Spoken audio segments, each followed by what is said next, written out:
This afternoon, I want to give an overview of some of the core beliefs that really have a direct impact on the everyday lives of ordinary people in the 14th and the 15th centuries. And in particular, I'm going to focus on how these beliefs played out in response to the Black Death and the ways in which this pandemic really accelerated certain trends in popular piety. And in order to sort of illustrate this, I'm going to take you through a whole range of primary sources so we can try and understand how medieval people are perceiving the Black Death, how they're responding to it, and how it changes certain aspects of their cultural awareness. So, am I able to? There we go. Right, today I'm going to start with a really famous date. I always like to start with this one, 1215. I'm sure everyone is aware of 1215. And I'm sure lots of you have lessons planned on the year 1215, but probably not for the reasons that I'm about to outline. So yes, this is of course the year that Magna Carta is sealed and lots of stuff happens there. But this isn't the event that I want to focus on. Instead, I want to draw your attention to something else, which is the Fourth Lateran Council. So the Fourth Lateran Council is a council of the Roman Catholic Church. It's convened at the Lateran Palace, hence its name, and obviously there had been previous councils in a similar vein. What's important at this fourth one in 1215 is that after this council, a number of really important decisions are made, beliefs are sort of solidified, and these have a direct impact on the everyday lives and beliefs of ordinary people. So to highlight just a couple initially, for example, the teaching of transubstantiation is defined. So that's where it's officially decided that the bread and the wine offered in the sacrament of the Eucharist actually become the body and blood of Christ. It's also decided that confession is going to be compulsory once a year for those who are of age. And there's a whole other range of really interesting things that come out. So if you're particularly teaching on Jewish and Muslim communities in Western Europe, there are issues around that are discussed as part of this council. And interestingly, the thing that really sort of impacts on ordinary people is the idea that the nave in their parish church is their responsibility. So for anyone who is unsure of what I mean by this, the nave is sort of this area here. It's sort of in the centre of the church. So if you imagine yourself in a church watching a family wedding, it's the area that you would sit, basically. So this becomes the responsibility of the laity following 1215. And this means that they have to make sure this area of the church is in really good repair, so there aren't any holes in the roof and that sort of thing. And it's got all of the bits of equipment that are needed for the various church services so that they can be carried out as they should be. The clergy are responsible for the chancel. So you can see that just to the right of the nave. And these two areas are separated by what's called a rood screen, which often can be beautifully carved and highly decorated. And so this development comes after 1215. And by the time we get to the 14th century, it's really embedded, and ordinary people are organising themselves in order to raise money and spend money as well to keep this area of the church in really good repair. Now, what's interesting is that the episcopal statutes really lay out very minimal requirements, excuse me, in terms of what the laity are required to do, but there's no maximum end to this. And what happens is that these parish churches up and down the country become filled with pious gifts, devotional aids, and various liturgical props that the laity want to add in to their sort of spiritual experience. And this whole movement is really nicely summed up by Eamon Duffy. And if anyone has heard me talk about popular piety before, you will hear me quote this again and again.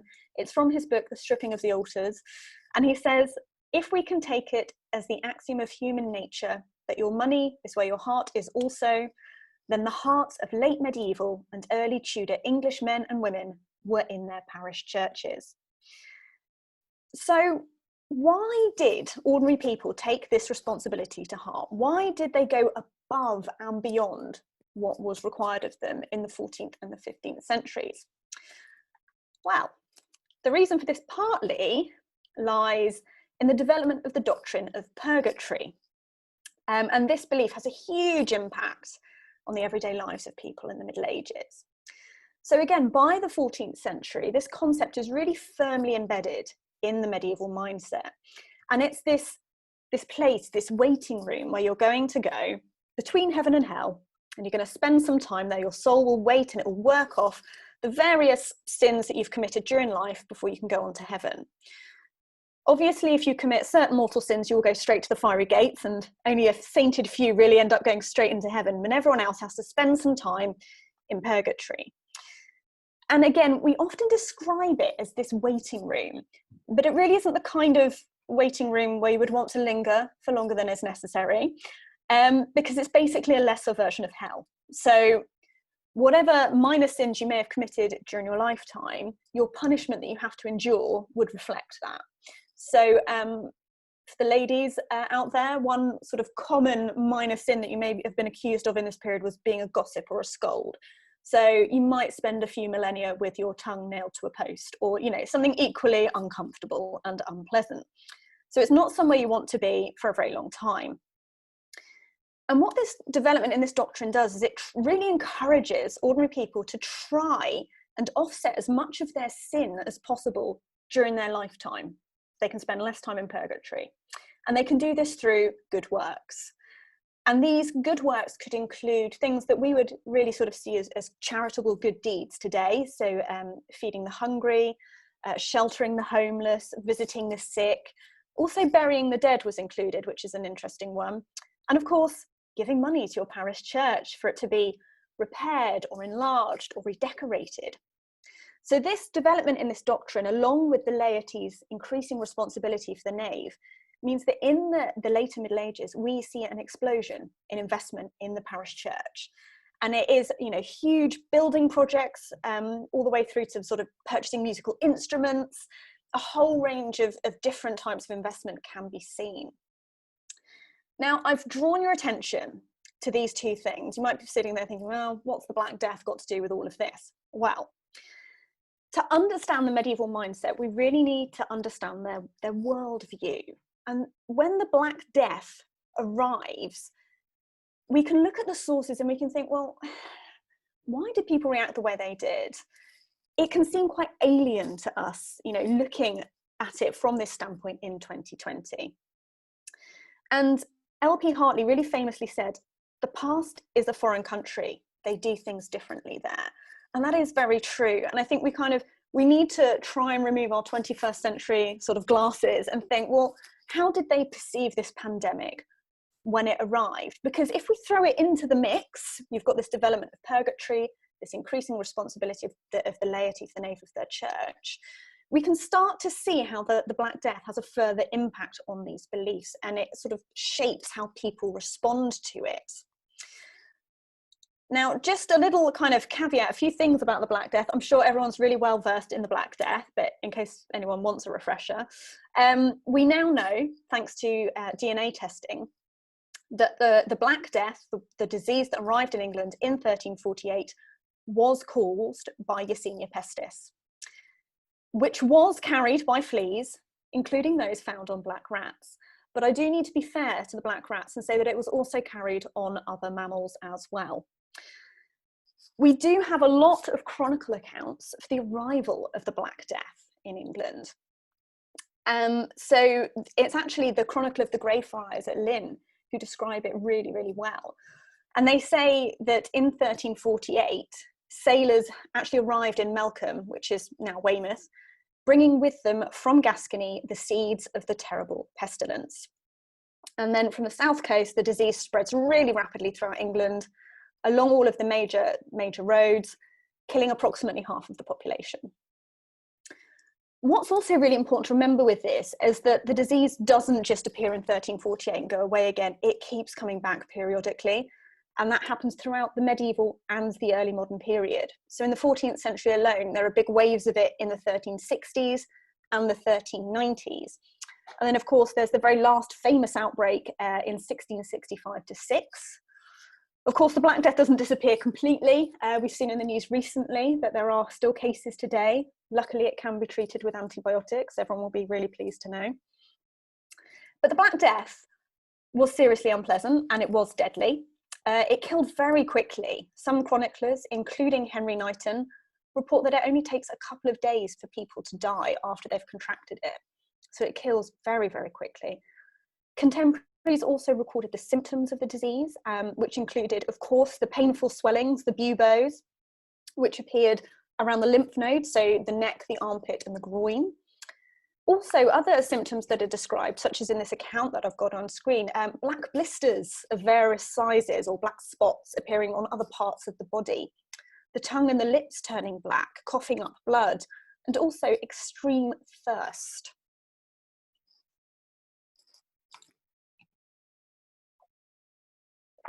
Now, to contemporaries, of course, it's not the bacterium that causes the disease, but actually the wrath of God that's being cast down for the sins of mankind. And then once it's here, the most common way that they believed it was spread was through miasma or corrupted air. So again, we can see this religious influence in this worldview of how this disease has arrived. And this wonderful poem I've got on screen for you now, it's from the 14th century, it is anonymous, and it sort of describes why people thought the plague had arrived. And it says, "See how England mourns, drenched in tears. The people, stained by sin, quake with grief. Plague is killing men and beasts. Why? Because vice rules unchallenged here." And it goes on to say things that, priests are no longer chaste and dutiful. Merchants are corrupt and obsessed with money. And women, I quote, were no longer bound by the restraints of their sex. So it's this idea that mankind has fallen, and it's fallen very far, and it's angered God. And this is why this disease has been sent. It's a punishment. We also have visual representations of this.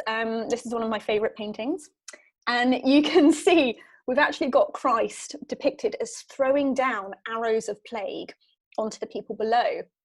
And the victims of the plague are in the centre of the painting. And either side, you've got people from various stations in society praying for this to stop. The Black Death was absolutely terrifying, and we see this in the chronicle accounts. For example, it's reported that only a tenth of mankind is left alive. There aren't enough living to bury the dead. But to add to this sense of chaos and catastrophe, there's also an outbreak of pestilence amongst the livestock, which is commonly referred to as the Great Murrain. Now, we think today that this pestilence was probably a type of foot and mouth, but as you can see in this account, again from Henry Knighton, this great murrain of sheep throughout the realm, so much so that in one place, more than 5,000 sheep died in a single pasture. So this would have been terrifying. Not only have you got the extreme mortality amongst the human population, but also amongst the livestock. So for contemporaries who are witnessing this, it really would have felt like the coming of the apocalypse.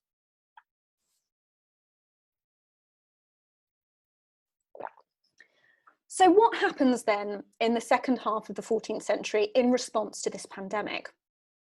How did this pandemic, coupled with those changes made at the Fourth Lateran Council and the prevalence of this doctrine of purgatory, really sort of manifest themselves in everyday life?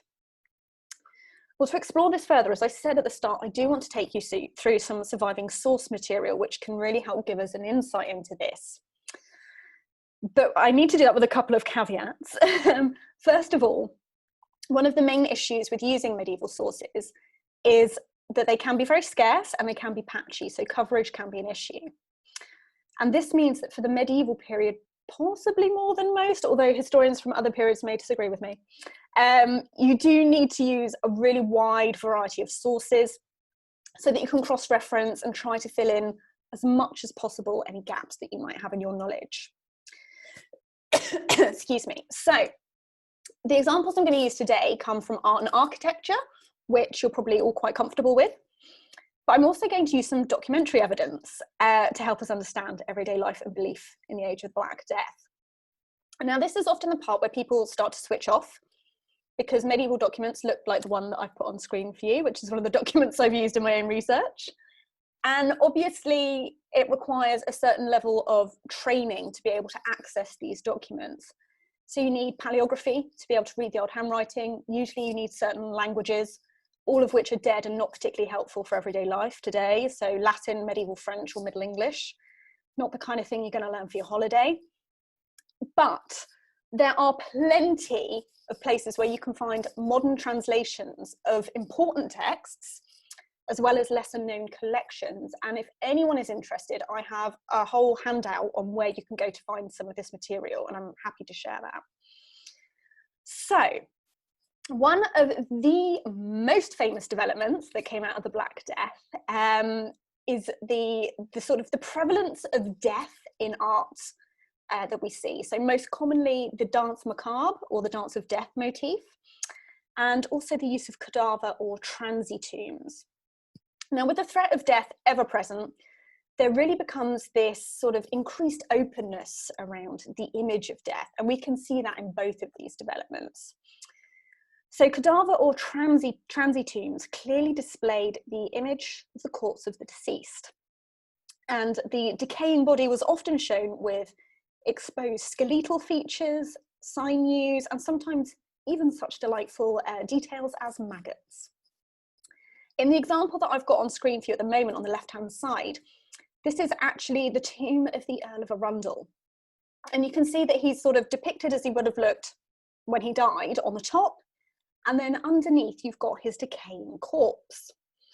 And this is a really, really popular way of commemorating yourself during this period if you can afford it.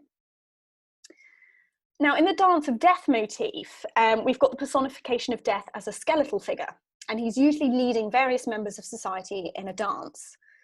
The example that I've got for you on screen now is actually from the stained glass window of St Andrew's Church in Norwich.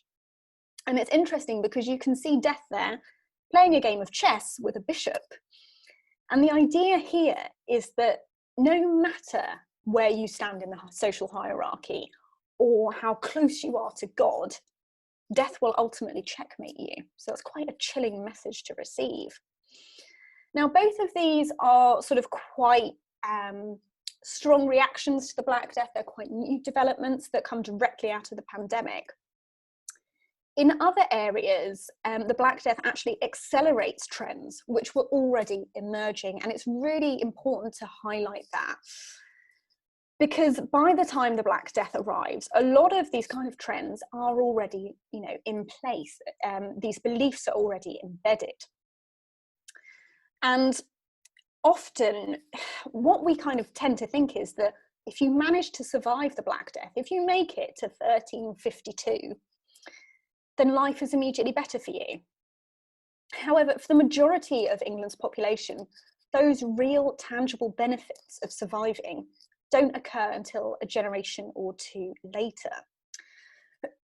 Excuse me.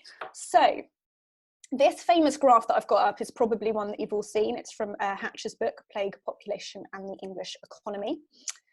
And it shows just how swift that kind of drop in the population is in 1348. But what you'll notice, where it sort of spikes up and down, those are the successive waves coming back in the second half of the 14th century.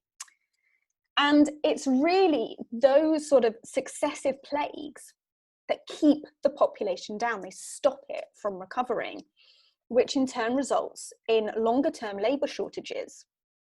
So this means that real wages only really increase from about 1375 to 80 onwards. And it's this development, some 30 years after the initial pandemic, which causes some of the most profound changes in English society. Because for the majority of the population, they experience an increase in purchasing power that isn't paralleled, in relative terms anyway, until the 20th century. So people are no longer forced to spend most of their money on subsistence. They've got a higher disposable income. For the first time, they can spend money on items that are not necessities. They can exercise choice and taste. So essentially, they're paving the way for a consumer society. And of course, they're able to invest, possibly for some people for the first time, in their spiritual well-being, in their parish church, in order to secure salvation for themselves and their families. So again, the Black Death, it's not so much a complete catalyst for cultural change, it has this really important supporting role in intensifying existing patterns of thought and behaviour. Now, one of the key sources we have at our disposal to look into this further is architecture. In particular, the architecture of late medieval parish churches, cathedrals, and other public and private buildings. So I'm mainly focusing on parish churches today, and that's because the parish was the focal point of the church for the laity. It's the part of the church they have the most contact with. The architecture of the parish church is hugely important because it projects an identity and an image to all of those who view it. And when we look at parish churches, there are signs that we can try to find that it was modified or rebuilt in the later Middle Ages. So really popular things include enlarging the aisles, adding side chapels, enlarging the western tower as well. And there are some really wonderful examples of all of this that you can still see today, despite the best efforts of Henry VIII and Edward VI. And my personal favourite, and again, I know if anyone's heard me talk before, I'm really sorry because I did bring this church into nearly every talk that I do, but it is the parish church of St James in Louth in Lincolnshire. And now here it's really interesting because the parish guilds, who I'll discuss in more detail in a moment, and the local community come together to rebuild the church spire. And they start preparing for this project as early as the mid-15th century. They don't start building it until 1500, and it's finally completed in 1515. All in all, it cost the equivalent of £200,000 in today's money, which is a huge amount, and it's really worth remembering that this isn't an amount you could get a mortgage for. You actually had to have the cash, which is why they spent so long saving and preparing for it. Interestingly as well, this spire is the tallest medieval parish church spire we have in England. It stands at about 295 feet. It is spectacular. Other examples as well that are really notable, again, sorry for the Lincolnshire examples, my research does focus a lot on Lincolnshire. We've got St Botolph's in Boston, which was mainly built kind of stop-start, but again, sort of mid-15th century onwards. And then also the Cathedral Church of St Michael in Coventry. So you'll see these really tall spires were really popular. And they're all built in that period sort of after the Black Death. Now, the addition of, or the kind of expansion of this western tower is often a feature that we associate with what we call a merchant church. And the presence of a relatively wealthy mercantile population and the impact that this had on church building has really already been noted in the work of several important historians, including Sally Badham and Clive Burgess. And merchants are so important because they have the disposable means and the motivation to rebuild and redecorate their parish church because they want to ensure their own commemoration. And we can see that this influenced rebuilding projects. Sometimes the merchants would give money individually, sometimes it would be collectively through guild membership. And these examples that I've shown you today are all what we would class as merchant churches. We also see a very important shift in architectural style. So we move into the perpendicular Gothic. And again, we can see this in church and cathedral architecture across the country, but also across Europe more widely. A very famous example is the King's College Chapel in Cambridge, on screen now for you, which is built in this style. And the key features that you need to look out for here are things like very high ceilings and very sort of tall, thin walls, which are supported by flying buttresses. Beautiful fan vaulting in the ceiling, and you have groin vaults, which are sort of pointed in shape rather than the rounded barrel vault. Lots of detailed stonework and carvings, and again, you can see that from this image on screen. Large pointed arches and windows, and these windows are usually filled with colourful stained glass, so really spectacular results. Now, of course, the modifications made during this period post-Black Death do not always survive. Sadly, the Reformation happens in between, which destroys a lot of evidence for us medievalists. And this is where it does become necessary to cross-reference with your documentary evidence. And in terms of building projects and maintenance for the parish church, one of the best places to look is church warden accounts. A huge number of these have been translated and published, usually by local history societies actually, so you can tie in your local history there as well. The role of the church warden develops out of the laity's need to organise themselves so they can collect and spend money on the nave of their parish church, that really important development. These men, and they are pretty much always men, were elected annually, and they tended to come from a mercantile or a gentry background. Usually 2 of them are elected, sometimes more, and they'd serve for a year. And they look after the accounts, look after income, they preside over expenditure.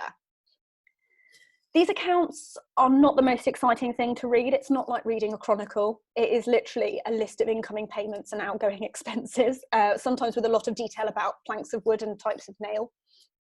But they do allow us to explore things like who is the leading family in the area, who are the leading individuals, what projects are being funded and by whom, what level of involvement is there from parish guilds. And also as well, interestingly, sort of any accidents or incidents that are deemed worth recording. So for example, freak weather, which causes a severe leak in the roof, towers being hit by lightning and falling down, theft of a valuable item. And this is actually an image of the church warden accounts from Louth, so where that wonderful tall parish church spire is. And a lot of the research I did into that church, I was cross-referencing with these accounts because it has all of the expenditure, all of the donations made to that building project. And also it records when the spire was actually finished. And I've popped that quote on screen for you.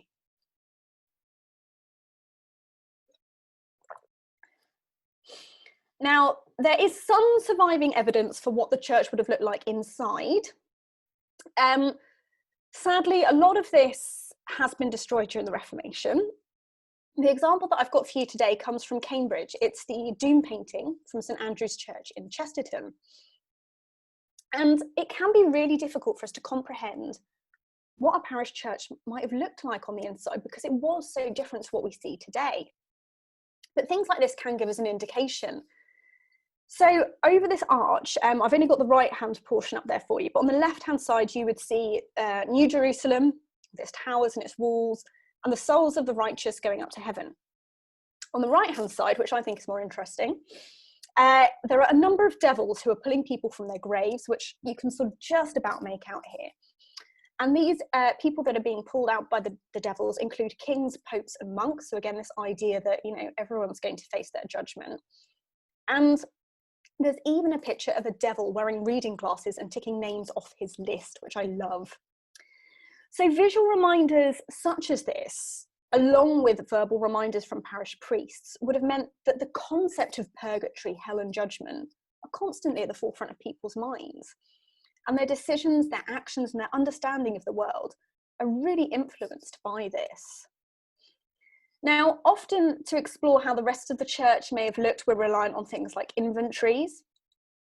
Inventories are really interesting. They can be done for individuals, for groups, or the parish church itself. And what we see is that an increase in real wages after 1375 results in something of a manufacturing boom. And crafts and trades become more in demand and more specialised. And those who could afford it basically had more stuff. And this increase in specialist consumer goods can be seen in sources such as these inventories. And we get a really interesting insight into material culture. The things that people held on to, the things that had value and they bequeathed to others. So we see things like an increase in book ownership, also feather beds. If someone bequeathed you a feather bed, you were seriously lucky in the Middle Ages. So in September 1486, the church wardens at Louth compiled an inventory of all of the goods in the church, which is really helpful because it gives us an insight into the types of liturgical items that were owned by the parish and how the church was furnished. So we know that by the late 15th century, the church had at least 4 silver crosses. The largest weighed 435 ounces. And the parish actually do prosecute a priest in the early 16th century for damaging, hopefully accidentally, one of these crosses. They have a range of ecclesiastical silver, service book, vestments, altar cloths, and often you get an idea of who has given these items to the church as well, so you can start tracing individuals. And it highlights just how sort of above and beyond people went. They went so beyond what was expected of them, as outlined in the official episcopal mandates. Now, along with doing good works to offset your sin, including giving money and gifts to the parish church, with the arrival of the Black Death, the issue of preparing for death and setting up what we call intercessory masses, so prayers for your soul to be whizzed through purgatory as quickly as possible, really became a pressing issue because death could quite literally be around the corner. And in response to this, we see an increase in the number of foundations which offered individuals, families, or communities these guaranteed intercessory masses. And in particular, we see an increase in the number and popularity of chantries. So a chantry, very simply, is an investment, so either cold hard cash or a donation of land or property, which can then be rented out to raise some revenue, which would pay for a priest who would pray for your soul. Normally this was for a set number of years. If you could afford it, it could be for eternity. And these intercessory prayers were really fantastic because they guaranteed to shorten the amount of time you would spend in purgatory. And what better way have you got to get this to happen than actually paying someone to explicitly pray for you? Some of these chantries came with a chapel that was purpose-built. The example I've got for you on screen here is for the Wakebridge family. And you'll notice from the dates up here that William de Wakebridge of Derbyshire lost his father, his wife, his two brothers, his two sisters, and his sister-in-law in the space of 3 months. And the endowment for the chantry when he set this up reads, "The keeper of the chantry and his successors are to celebrate masses every day forever, unless there is lawful impediment, for the below written souls and their heirs, and the souls of all my friends and all the benefactors of the chantry." Now, of course, for the majority of the population, a private chantry like that would be completely outside of their means, despite this increase in real wages, but a communal chantry was much more affordable. And one form this could take would be the parish guild. Now, I really want to make it clear because there's often quite a lot of confusion around parish guilds. They exist widely before the Black Death. They are not a direct response to the epidemic. What happens is that post 1348, their popularity increases and there are more of them. This could possibly be because people had more disposable income. So actually, they can afford to join them now. You had to pay an entry fee and then an annual subscription, so it required a certain amount of capital. Parish guilds could also become linked with the social elite in some towns as well. So if, along with the increase in your real wages and social standing, you want to advance up the hierarchy, the parish guild offers you this mechanism. So these guilds are voluntary associations, they're based in the parish church, and they're dedicated to a saint or a holy object. They're made up of men and women, and they come together to worship, to hold feasts, to sometimes offer charity as well. And it's the guaranteed funeral provisions they offer that really would have appealed in the age of the Black Death, because most guilds explicitly offered a proper burial with all of the necessary prayers to aid the soul of their members through purgatory. By 1500, it's been estimated that there were approximately 30,000 of these organisations in England. If you think that there are only 9,000 parishes, that's at least one, but probably many more in every parish. And the accounts of these organisations contain a wealth of information, including their property portfolios, their income, their expenditure, who their members were, who their office holders were, and the kinds of activity they were engaged in. Some other really important documents to draw your attention to are the guild returns from the end of the 14th century. And these are really important because they can shed light on the popularity of certain saints, for example, also on feasting and burial practices, and even things like pilgrimage. So these documents are produced as part of a national inquiry, which is ordered by Richard II's government. So in the aftermath of the Great Revolt, and also as well with considering the fact that we've been failing our foreign policies and our European wars, there's an increase in sort of debts. Richard's ministers are keen to discover how many of these organisations are in existence in England and what property and wealth they had. So there are about 500 of these documents that survive, unfortunately not for all areas of the country. And they provide us with this first snapshot of guild activity in the later Middle Ages. And the example I've got for you on screen is from the Fraternity of St. Nicholas, which again is in Lincoln. Sorry for the Lincolnshire bias. But you can see from the excerpts I've put up there that they're guaranteeing a burial for their members with all of the necessaries. So, all of the prayers that someone would need. They're also saying that, as part of the guild, you are required to join in the feast, which included masses for all of the brothers and sisters living and dead. So that remembrance and, thinking about the soul is very important there. Interestingly, as well, they also provide support if a member wishes to go on pilgrimage, which is quite unusual. We don't often get these associations doing that. So pilgrimages, of course, are devotional journeys. You go to see a sacred object or a place, and it's an important way of showing your devotion to God and performing one of those good works during your lifetime. Sometimes as well, they were dished out to atone for specific sins. The most popular pilgrim hotspots in the later Middle Ages were Jerusalem, St. James's, which is in Compostela in Spain, Rome, and of course Canterbury here in England. Now, whenever you say kind of medieval pilgrimage, everyone usually thinks of Chaucer's Canterbury Tales, which is fantastic, but there are some other great sources as well. And this one that I've got for you on screen is from the Lambeth Anonymous. And it really gives you an idea of what the experience of going on pilgrimage would have been like. And you can see here that it says, the fame of St. Thomas's shrine spread rapidly through many people of foreign races. It roused cities, towns, villages, and even huts everywhere in England to such an extent that from the lowliest up to the greatest, few remained who did not come to see and honour the tomb of the famous martyr. He goes on to say that everyone who is drawn by this tomb means that the streets of Canterbury that lead to it are crowded to such an extent that it feels like a busy marketplace. So it's quite a nice way of getting an insight into what that experience would have been like. Upon reaching the shrine, people often would want to leave a gift or an offering to the saint. And the description, again, I've got for you on screen, is from the portable shrine of St. William at York Minster. And it describes a whole range of really interesting material items that have been left as offerings, including my personal favourite, which is the pair of silver shoes.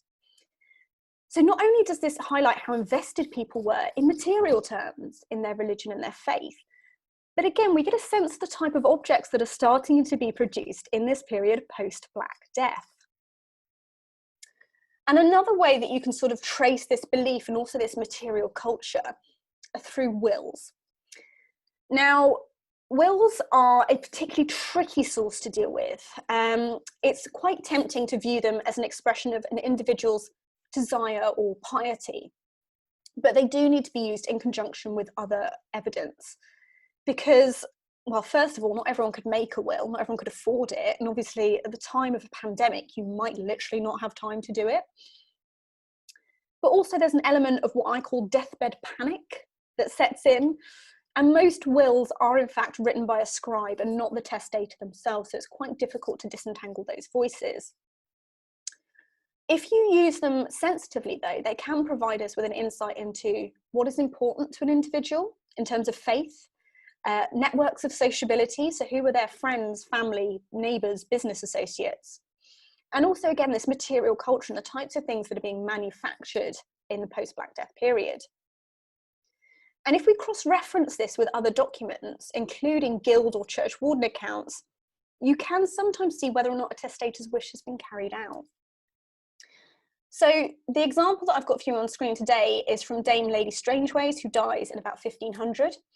And you can see that some of the things she does is she bequeaths money to the 4 orders of the friars for various masses to be said. She also bequeaths money to the Cathedral Church of St. Peter at York towards the fabric, so that's kind of the upkeep. She also leaves 7 marks for a mass to be said daily for her soul for the space of a year. And then she leaves £20, which is about £13,500 in today's money, to have certain lands purchased so that they can be rented out and an obit can be celebrated annually. So that is sort of a remembrance mass, basically. And the idea here is obviously that she's sort of really trying to protect her soul and get it through purgatory as quickly as possible.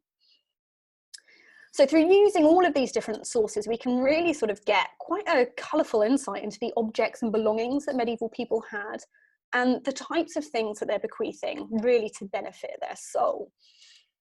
So very briefly to conclude, because I realise I'm slightly running out of time, why do we need to understand medieval belief? Well, religion is at the centre of everything in the Middle Ages. You don't just go to church on Sunday to hear mass. It influences every aspect of your life. And the beliefs that people had were constantly at the forefront of their mind. Things like purgatory and judgment were very real, and people were incredibly concerned with securing the safety and the security of their soul. And then, when this pandemic suddenly arrives and kills with such veracity, it would have been terrifying. And so people are driven, even further to try and ensure the safety of their souls. And if you couple this with sort of that increase that we see in real wages after 1375, you can see why investment, happens in certain areas like the parish church, and you can see why these trends are accelerated. As I've said, I'm really happy to share my list of resources with anyone who is interested. And of course, you can have access to this PowerPoint, which I hope will be useful. But that is about it for me. I'm going to stop sharing my screen, and I think we're going to go to questions. So thank you very, very much, first of all. There have been a couple of questions coming in as we are going. So there's one from Ben. I wonder if there was any set exchange of rate for good works. So I think what he's alluding to is how much time would a good act take for your time? Was there kind of any hard or fast rule there? There's not really. That's such an interesting question, though. Certain things would have been sort of valued more highly than others, I guess. Obviously the more money you gave to the church, the better, but it would have been viewed in terms of how much money you had, obviously, sort of in relation to where you were. Pilgrimage was a big deal. If you could do a pilgrimage, that's some serious bonus points, particularly because of all the dangers that came alongside travelling in the Middle Ages. But what people tend to do is they try and sort of hedge their bets and do as many of these good works as possible. And that's where these parish guilds are so useful, because they sort of facilitate that. So at the guild feast every year, they would give money or food to the poor. So, check, that's a good work. They often also ran almshouses. So by being a member of the guild, you're helping to support that. So check, that's another good work. Burying the dead, they do that for every member. That's seen as a charitable act. So check, you're engaging in that. So for ordinary people, being a member of a guild was really sort of a safeguard for this. For the wealthier sort, again, those chantry chapels, you are literally securing the safety of your soul. You're paying someone to do that for you. But I mean, it was really a case of, just stick your finger in as many pies as possible to secure that salvation. And obviously the more effort you put in, the better. But the idea of kind of like a natural bonus point system, I quite like. Delve into that a bit.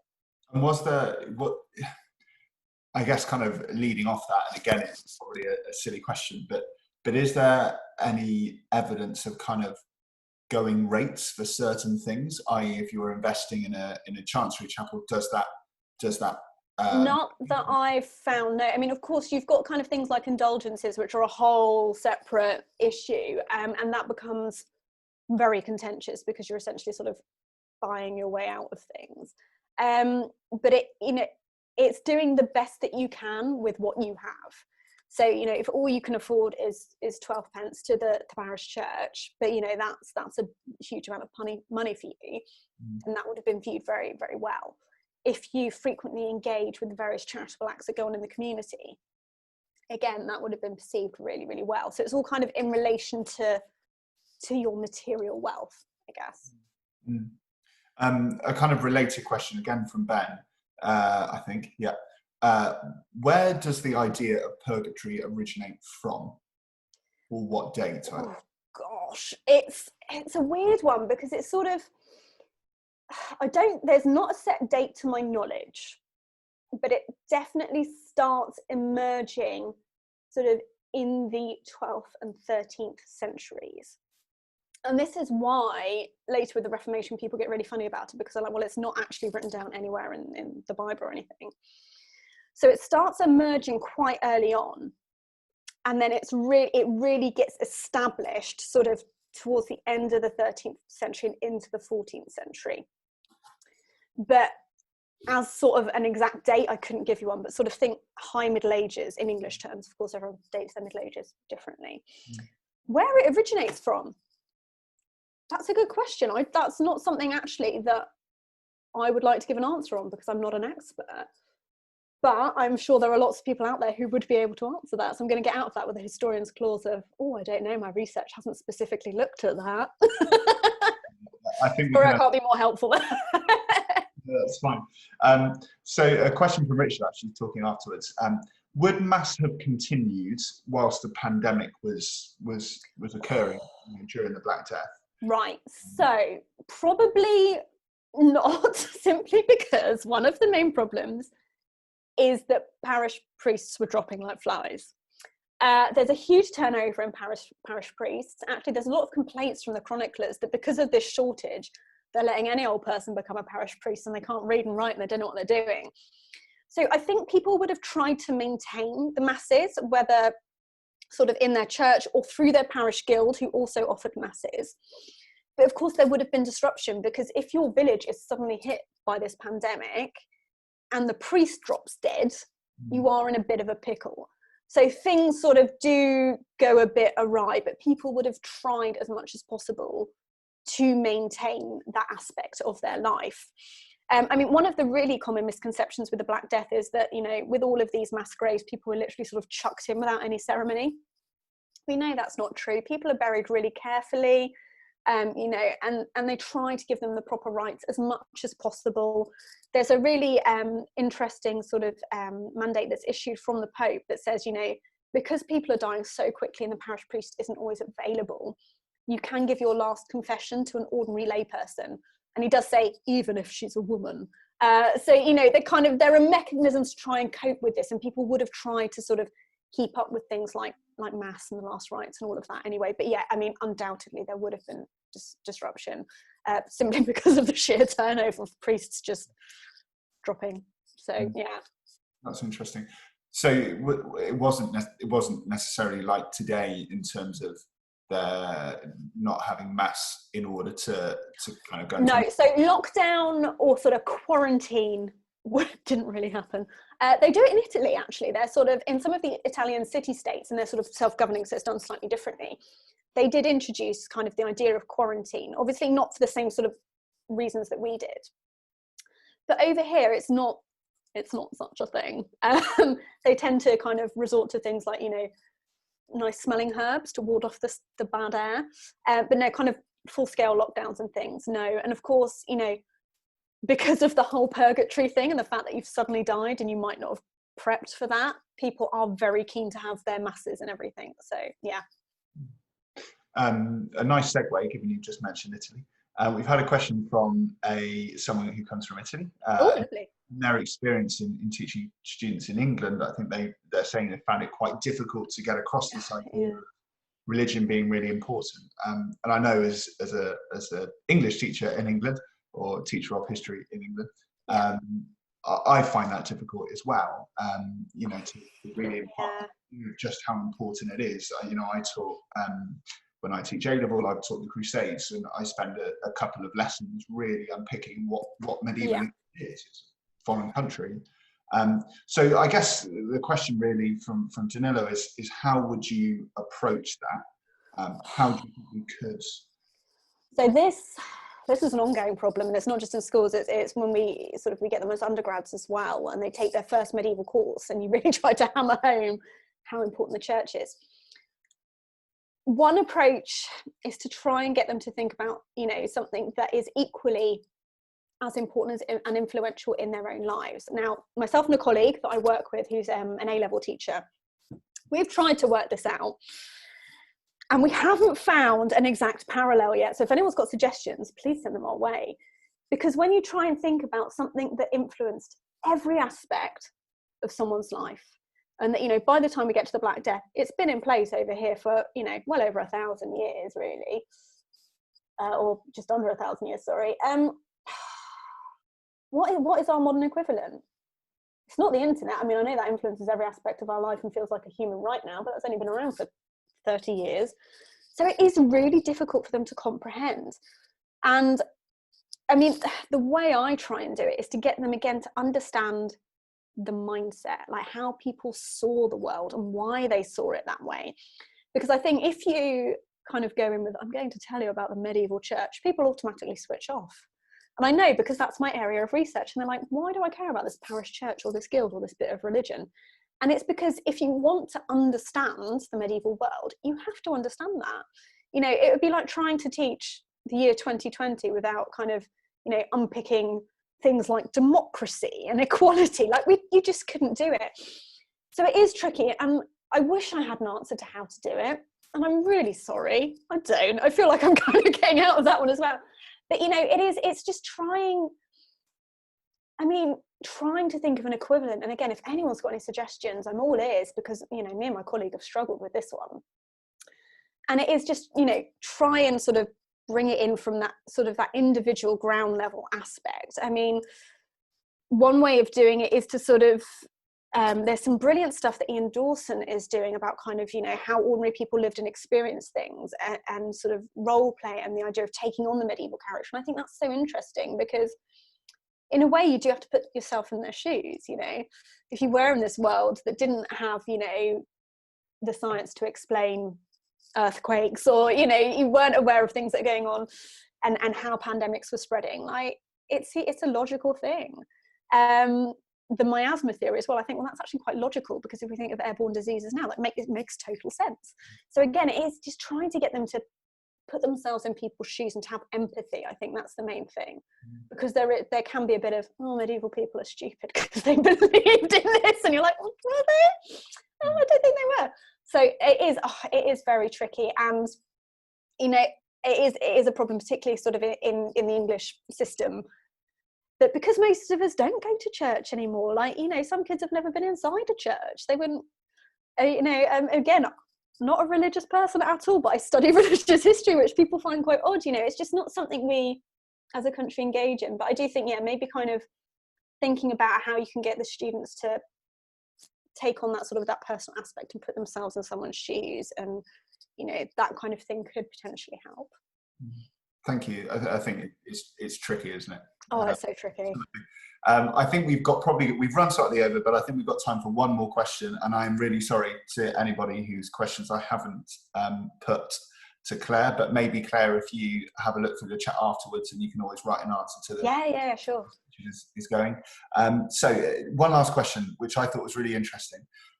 If they believe that God had sent the pestilence, how did they explain the deaths of so many priests? And I wonder whether also that kind of feeds into why that it was so scary, perhaps. Yeah, so, I mean, again, and we see this with the Dance Macabre sort of thing, because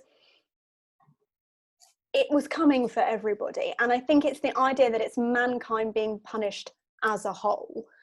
Because, of course, you would have had people who were good and doing everything by the book, but generally, you know, as we saw in that poem, all of mankind has been up to all kinds of stuff, and so it's a punishment for everyone, to remind everybody. And in the Dance of Death motifs that we see coming out of this, you know, there is this awareness that it affects everybody. There is one particular painting I'm thinking of where you can see a noblewoman, you know, Greek Orthodox priest, a child, there's someone like a merchant, a worker. So they're very aware that it you know, it's going for everybody, and that is what makes it so terrifying, this idea that, you know, death can be playing chess with the bishop, and the bishop is going to get checkmated, but he's quite high up the social hierarchy, and he's quite close to God. So that is why it's so terrifying. And it is this idea that it's sort of a blanket punishment for everybody, because even the king's affected. One of his daughters dies. So yeah, I mean, that is kind of how it's sort of perceived, and that is what makes it so scary.